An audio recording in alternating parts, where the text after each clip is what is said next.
Este segundo video vamos a hablar un poco de Aura, la novela del escritor Carlos Fuentes, un escritor mexicano, ¿sí? Perteneciente a esa ola que seguramente habrán visto en años anteriores, que es el boom latinoamericano, un movimiento que se desarrolló durante gran parte del 50 y sobre todo tuvo su estallido durante los 60 y los 70, ¿sí? Un movimiento que perfeccionó la escritura de los narradores y nos permitió contar y de redescubrir una Latinoamérica a partir de sus escritores, ¿sí? Un movimiento que a su vez trajo consigo una mirada y una perspectiva del mundo hacia Latinoamérica, un redescubrimiento, es decir, Latinoamérica ahora cuenta su propia historia a partir de sus escritores, ¿sí? Bien, contando un poquitito al respecto de la novela, decirles, mejor dicho, que Aura es el resultado de un proceso de escritura que tuvo Carlos Fuentes después de una novela trágica que él de hecho la llama así, una novela fuerte y crucial, que es La muerte de Artemio Cruz, una novela que tiene un trasfondo simbólico muy fuerte. Carlos Fuentes lo que hace con Aura es trasladar ese nivel de simbolismo, pero hacerlo más íntimo, ¿sí? Reducir toda su canalización simbólica en tres personajes, una casa y las luces y las sombras. Este es el resultado de esta novela. Una novela corta, contundente, 5 capítulos son nada más, ¿sí? Apenas, si mal no recuerdo, unas 50 o 60 páginas, pero que tiene un trasfondo universal, ¿sí? El planteamiento de una tríada a partir de tres personajes que son bien fuertes, ¿sí? Bien contundentes, cada uno tiene un ideal propio, ¿sí? Un redescubrimiento. Todo parte de un anuncio, ¿sí? Un anuncio peculiar, ¿sí? Si ustedes recuerdan y si están leyendo la novela sabrán que la novela tiene un anuncio en un diario que arranca más o menos así. Lees ese anuncio, una oferta de esa naturaleza no se hace todos los días. Lees y relees el aviso. Parece dirigido a ti, a nadie más. Con esa sutileza así comienza Aura. Es decir, el protagonista de esta historia, uno de los protagonistas, Felipe Montero, está sentado en un bar. De repente redescubre la naturaleza de todo lo que está sucediendo en un anuncio. La novela en sí tiene un fuerte contenido simbólico, pero a través de una forma de narración que quizás les haya llamado la atención, que es esta segunda persona, ¿sí? En la cual está dirigido hacia él, habla hacia él, pero en segunda persona. Él dice, tú haces esto, tú haces lo otro, ¿sí? Cuando en realidad es él el que está haciendo todo esto.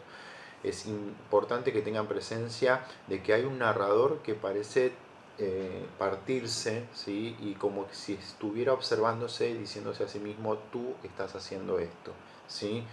Y en esta mirada, en esta observación de espejo que quizás hace la novela, lo interesante es ver cómo se va contando la historia, ¿sí? Porque los personajes se van desenvolviendo en esa segunda persona utilizada, en ese narrador en segunda persona que redescubre y se redescubre a sí mismo, ¿sí?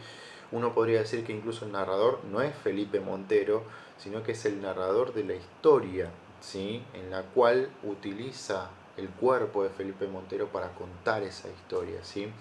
Hay tres personajes, como les había dicho. Felipe Montero va a la calle Donceles 815 y ahí conoce a Consuelo, ¿sí? La viuda del general Llorente, ¿sí? Este general que había muerto en batallas y demás con el general francés, y Consuelo le pide a Felipe Montero que traduzca sus memorias, ¿sí? Que traduzca las memorias del general que están en francés, y con el fin de poder contarse la historia total de este general que ha sido importante en la época de la guerra, de la conquista.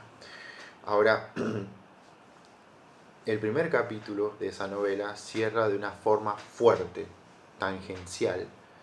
Consuelo no está sola. a pesar de que en esa casa, en ese lugar, en esa oscuridad que la rodea, iluminada apenas por velas, ¿sí? Aparece una figura emblemática, una figura de una joven, una muchacha, ¿sí? Y Felipe Montero queda atrapado a través de sus ojos verdes y fuertes y de un vestido, ¿sí? de tafetán verde incluso. Esos ojos verdes y contundentes hacen que Felipe Montero se enamore. Pero no solamente se enamore, sino que tenga el deseo de irse con ella de ese lugar, ¿sí? Em, Ustedes lo van a ir viendo a lo largo de los capítulos. Él tiene la sensación, de hecho, cuando en el primer capítulo él tiene la noción de que el trabajo no es conveniente para él, quedarse en casa, ¿sí? quedarse en esa casa, a él no le gustaba ese modo de trabajo que le había propuesto Consuelo, pero finalmente cuando ve a Aura, la redescubre y aparece, ¿sí? Casi fantasmalmente, se da cuenta de que era el lugar ideal para quedarse y redescubrir todo. Todo lo que surge después es un acaso simbolismo de la novela, ¿sí? Hay que tener en cuenta lo siguiente, hay espacios que poco a poco se van redescubriendo con la luz, ¿sí? Con la poca luz que hay en la casa, en la dimensión que es esta casa, esta mansión vieja, ¿sí? Rodeada de edificios nuevos, ¿sí? Esto a tener en cuenta. También hay que tener en cuenta ciertas nociones de cómo los personajes se van desenvolviendo, tener en cuenta la sutileza con la que el narrador, en este caso el autor también, Carlos Fuentes, utiliza los espacios, ¿sí? Y sobre todo el simbolismo, la carga simbólica que tiene esta novela, ¿sí? La carga simbólica en las luces y en las sombras. Esta novela es sobre luces y sombras, ¿sí? En donde los destellos son apenas fuertes colores que están bien marcados y que con esto no estoy diciéndoles nada nuevo ni les estoy, como dicen ustedes, spoileando nada. Es impresionante la manera en la que él va redescubriendo, el autor digo bien, ¿sí? Va redescubriendo los lugares de esa mansión con colores, ¿sí? Un color que va a ser muy presencial a lo largo de la novela, que justamente es el que mencioné anteriormente, que es la coloración verdosa, ¿sí? Por otro lado, tener en cuenta cómo aparecen los personajes, qué matices tienen la animalidad, la tradición, ¿sí? Y sobre todo eh, la importancia del simbolismo en el sentido de entender que cada uno de los personajes están construyendo un cimiento para una resolución que es más allá de la que uno espera, ¿sí? Y con esto quiero cerrar un poco la cuestión, porque uno espera un final, un encuentro con ciertos personajes, pero lo interesante acá es que la percepción de encierro que hay en la mansión, ¿sí? Nos va llevando hacia un final que quizás es un final sorprendente, inesperado, propio de esta cultura de realismo mágico que tenían o que tienen los escritores de habla hispana, que es esa resolución inesperada, ¿sí? Si recuerdan, por ejemplo, el cuento de García Márquez que les brindé, ¿sí?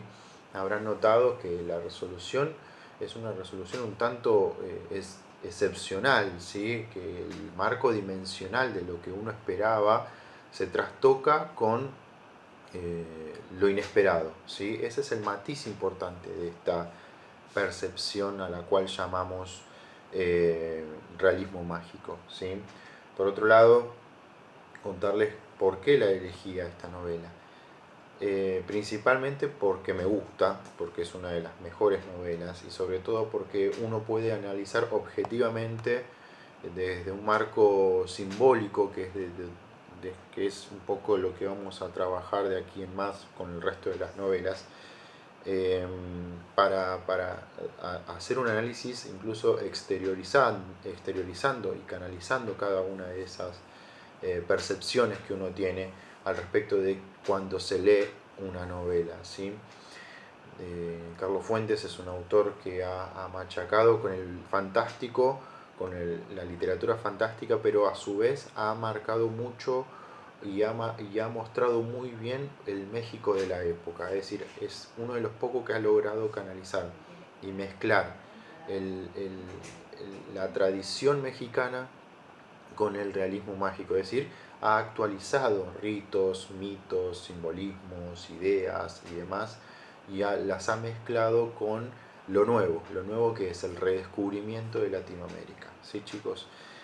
Por esto es que yo elijo esta novela y por esto espero que les guste y que hayan podido disfrutarla tanto o más como yo la disfruto cada vez que la leo. Finalmente, despedirme y bueno, decirles que espero que estén bien, que este video les haya servido de algo, que cualquier duda o consulta ya saben que tienen mail, WhatsApp, y que en estos días les voy a estar enviando un trabajo referido a esta novela. Así que abrazo grande, no, perdón, un codazo grande y nos estamos viendo.